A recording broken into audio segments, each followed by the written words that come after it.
सूरजपुर नाम के गांव में सिया नाम की लड़की अपने माँ पिताजी के साथ रहा करती थी। उसके पिताजी सुधीर का एक्सीडेंट होने की वजह से वो अपाहिज बन गए थे। सिया की माँ शारदा लोगों के यहाँ काम करके घर का गुजारा किया करती थी। एक दिन सुधीर को बहुत प्यास लगी थी, इसलिए सुधीर पानी पीने के लिए बेड से नीचे उतर रहा था।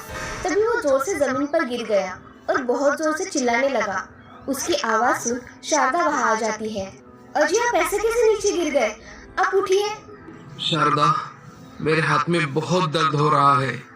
मुझे आवाज लगा देते, उठने की क्या जरूरत थी? आखिर में कब तक तुम्हें ऐसी तकलीफ देता रहूंगा शारदा, भगवान ही जाने। ऐसा बोलकर शारदा सुधीर को उठाकर बेड पर बिठाती है। शारदा की नजर उसके सर पर लगे जख्म पर पड़ती है। तभी शारदा सुधीर से, आइंदा से आपको कुछ चाहिए तो आप मुझे आवाज दिया करेंगे। मैं यही हूँ और मैं आज से काम पर भी नहीं जाऊंगी, समझे? अगर तुम काम पर नहीं गई तो हम क्या खाएंगे शारदा? सिया जब तक घर पर है तब तक मैं काम खत्म करके घर आ जाया करूंगी और बाद में दिन भर घर में ही रहूंगी। ऐसा कहकर शारदा सुधीर के सर को पट्टी लगा देती है और अपना काम करने चली जाती है। तभी थोड़ी देर बाद कॉलेज से सिया वापस घर आ जाती है। वो घर में आकर अपने पिताजी के सर पर चोट देखकर सिया अपने पिताजी से, पिताजी, ये आपके सर को क्या हुआ? ये चोट कैसे आई? सिया बेटी, मैं पानी लाने के लिए उतरने की कोशिश कर रहा था तो नीचे गिर गया। छोटी सी चोट है बेटा, इतनी गहरी नहीं है। पिताजी, आप खुद का जरा भी ख्याल नहीं रखते। ऐसा कहकर सिया सुधीर के गले लग जाती है और अपनी पढ़ाई करने के लिए चली जाती है। सिया पढ़ाई करके अपने माँ पिताजी के साथ खाना खाने बैठ जाती है। रात के समय उसके मन में विचार आता है, अगर मैं कोई काम करूं तो माँ को भी मदद हो जाएगी। मैं कल ही जाकर जॉब ढूंढती हूँ। ऐसा मन में सोचकर सिया सो जाती है और दूसरे दिन जल्दी से अपने घर से निकलकर सिया कॉलेज में चली जाती है। कॉलेज खत्म हो जाने के बाद सिया बाहर निकलती है। वो नौकरी की तलाश में इधर उधर घूमती है। तभी उसकी नज़र एक मेडिकल स्टोर पर पड़ती है। उस मेडिकल के सामने एक प्लेट लगी हुई थी। ये देखकर सिया बहुत खुश हो जाती है। सिया उस मेडिकल में जाकर मेडिकल वाले से, अंकल, यहाँ काम के लिए लड़कियाँ चाहिए थी। हाँ, मगर हमें पढ़ी लिखी लड़की मेडिकल पर काम करने के लिए चाहिए। अंकल, मैं यहाँ काम कर सकती हूँ? मुझे सिर्फ आप काम बता देना और मैं कॉलेज में भी जाती हूँ। मैं कॉलेज करके काम पर आया करूँगी। ठीक है, मगर तुम्हें सब काम सीखना होगा। अंकल, आप मुझे सिर्फ एक बार समझा दीजिए, बाद में मैं मेरा काम करूँगी। और हाँ, तुम्हें महीने का 5,000 रुपये पगार मिलेगा। चलेगा अंकल, मैं कल से काम पर आ जाऊँगी। ठीक है।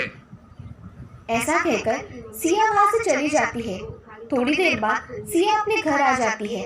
तभी वो शारदा से, माँ, मैं तुम्हारे लिए एक खुशखबरी लेकर आई हूँ। क्या हुआ सिया? आज बड़ी खुश लग रही हो तुम। माँ, मैंने कॉलेज करके जॉब करने का डिसीजन लिया है। इससे तुम्हें थोड़ी बहुत मदद हो जाएगी।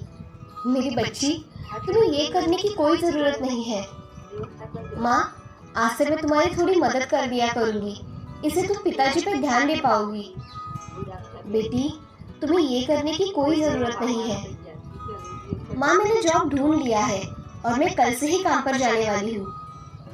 ऐसा कहकर सिया खाना खाकर सो जाती है। अगले दिन सुबह उठकर सिया अपना काम करने घर से निकल जाती है। थोड़ी देर बाद वो मेडिकल में आ जाती है। तभी मेडिकल वाले अंकल से, नमस्ते अंकल, मुझे बताइए क्या काम करना है? तुम्हें जो भी कस्टमर आए उनका नाम और उन्हें दिए हुए मेडिसिन का नंबर लिख लेना है और ये सब हमारे कंप्यूटर में स्टोर करके रखना है। अंकल, आप मुझे सिर्फ एक बार समझा दीजिए, बाद में मैं मेरा काम करूंगी। मेडिकल वाला सिया को डेटा कैसे सेव करते हैं ये सिखाते हैं और थोड़ी देर के लिए घर चले जाते हैं। तभी सिया अपना काम मन लगाकर करती है। वो सब नई बातें सीख रही थी। उसका सीखने का जज्बा देख दुकान में काम करने वाला राजेश, तुम आज नई आई हो क्या इधर? जी, आज मेरा काम का पहला ही दिन है। अच्छा। ऐसा कहकर राजेश अपना काम करने चला जाता है। तभी वहाँ एक ग्राहक आकर कुछ सामान मांगता है। सिया को जो सामान पता था उसने जल्दी निकाल कर दिया, मगर कुछ टैबलेट उसको समझ में नहीं आ रही थी। तभी सिया ने राजेश की मदद लेकर ग्राहक को वो टैबलेट दे दी और उनका बिल बना दिया। सिया अब दोपहर के समय कॉलेज में जाने के लिए निकलती है। तभी मेडिकल वाला सिया से, आने में ज्यादा देर मत करना, नहीं तो काम से निकाली जाओगी। अंकल, मैं सिर्फ 3 घंटे ही कॉलेज में जाने वाली हूँ। मैं मेरा लेक्चर खत्म करके जल्द ही आ जाऊंगी। ठीक है, अगर लेट हुआ तो तनख्वाह कम मिलेगी। जी। ऐसा कहकर सिया कॉलेज चली जाती है। कॉलेज में जाकर सिया अपने क्लासेस अटेंड करती है और फिर से मेडिकल में आ जाती है। उसका आज का दिन तो अच्छा था। अब वो शाम के समय पर घर आ जाती है। तभी शारदा सिया से, आ गई बेटी तुम? आज पहला दिन कैसा रहा? माँ, आज का पहला दिन अच्छा रहा। मैं अभी खाना खाकर सो जाती हूँ, बहुत थक गई हूँ। हाँ बेटा, चलो खाना खाने बैठ जाते हैं। ऐसा कहकर सिया अपने घर वालों के साथ खाना खाने बैठ जाती है। अब हर रोज सिया काम पर वक्त से जाया करती थी। उसकी काम के प्रति लगन देख और उसकी सीखने की चाह देख मेडिकल वाला खुश था। एक दिन मेडिकल में दोपहर के समय चोरी होती है। उस समय सिया मेडिकल में नहीं होती। उसे आने में देर हो जाने के कारण उसे कुछ नहीं पता था। अब मेडिकल मालिक सिया से, मैंने तुमसे कहा था ना कि मैं वक्त का बहुत पाबंद हूँ। आज अगर तुम मेडिकल में होती तो मेरे मेडिकल में चोरी नहीं होती। इस समय मेरा मेडिकल कभी भी बंद नहीं रहता, मगर आज बंद था। यही चोरों ने देखकर चोरी की है। मगर अंकल, मैंने कुछ नहीं किया। मेरी वजह से चोरी हुई है, ऐसा आपको लगता है? तुम आज 1 घंटा लेट आई हो और ऊपर से मुझसे जबान लड़ा रही हो। तुम जैसे गरीब लड़की पर विश्वास रखना ही मेरी गलती है। मगर राजेश भैया तो होंगे ना मेडिकल में? वो आज किसी काम से दोपहर से छुट्टी लेकर गया है और तुम होने के कारण मैंने इतना ध्यान नहीं दिया। ये सब सुन सिया की आंखों में आंसू आ गए। मुझे आने में देरी होने के कारण मेडिकल में चोरी हुई, मुझे माफ कर दीजिए। तुम कल से काम पर मत आना, मुझे ऐसे लोगों की कोई जरूरत नहीं है। ऐसा कहकर मेडिकल वाला सिया को वहाँ से चले जाने के लिए कहता है। तभी सिया बहुत रोने लगती है। उसे अब क्या किया जाए ये सोचता ही नहीं। ये देख सिया चलते चलते रास्ता भटक जाती है और एक मंदिर के सामने आकर खड़ी हो जाती है। ये देख सिया भगवान से, तुम्हें तो मेरी परिस्थिति पता है ना भगवान, मगर मेरी मदद कोई नहीं करता। इतनी मुश्किल से मुझे जॉब मिला था, अब मैं मेरे घर में क्या बताऊं? ऐसा कहकर सिया एक जगह बैठकर बहुत रोने लगती है। तभी उसके पास एक सोनिया नाम की लड़की आती है। उसे देख, हे, तुम सिया हो ना? मैंने तुम्हें कॉलेज में देखा था। हाँ, मगर मैंने तुम्हें पहचाना नहीं। मैं तुम्हें पहचानती हूँ, मैंने तुम्हें बेस्ट स्टूडेंट का अवार्ड लेते देखा था। अच्छा, मगर तुम्हें क्या हुआ है? तुम रो क्यों रही हो? मेरी जॉब चली गई है, इसीलिए मन बहुत उदास है। अच्छा, तुम चिंता मत करो, तुम्हारी समस्या का कोई ना कोई समाधान निकल आएगा। ऐसा कहकर सोनिया वहाँ से चली जाती है। सिया वहाँ ही बैठी थी। तभी एक औरत सिया के पास आकर, बेटी, ये लो ड्रेस तुम्हारे लिए। मैं मंदिर में हर दिन दान करती हूँ, ये लो। मैं इसे कैसे ले सकती हूँ? मेरी ओर से तोहफा समझकर रख लो। ठीक है।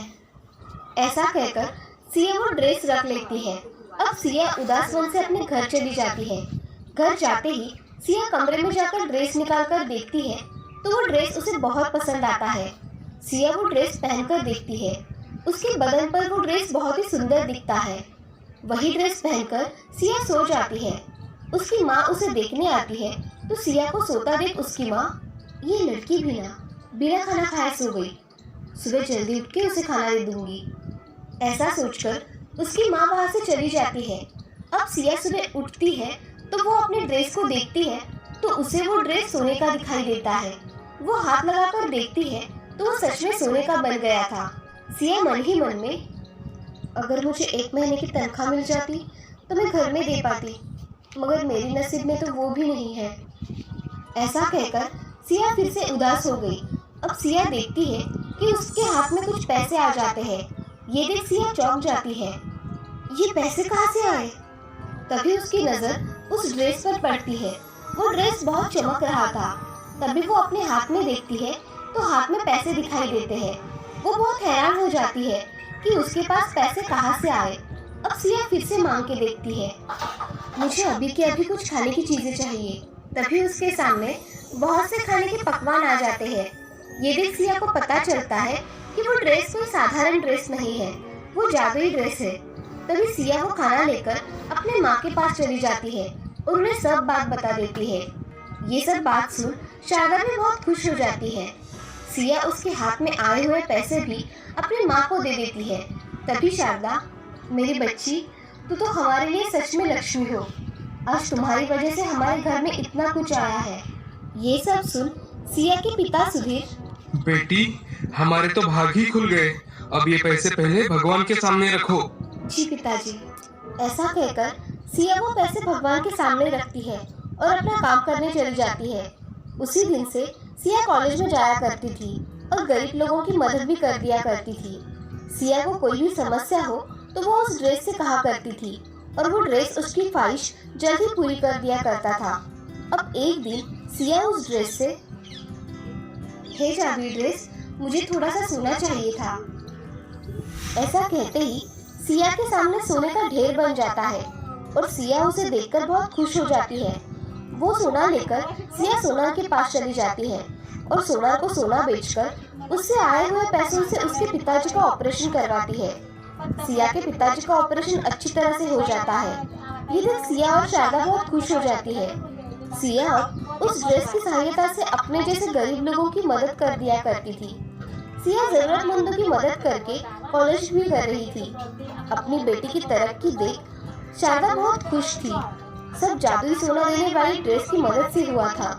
उसकी सहायता से बहुत से गरीब लोगों की मदद हुई थी। इस कहानी से हमें ये सीख मिलती है कि जिंदगी में कठिन परिस्थितियाँ बहुत आती हैं, मगर उसका सामना कैसे करना है ये इस कहानी से सीखने को मिलता है। हमेशा दूसरों की मदद करनी चाहिए।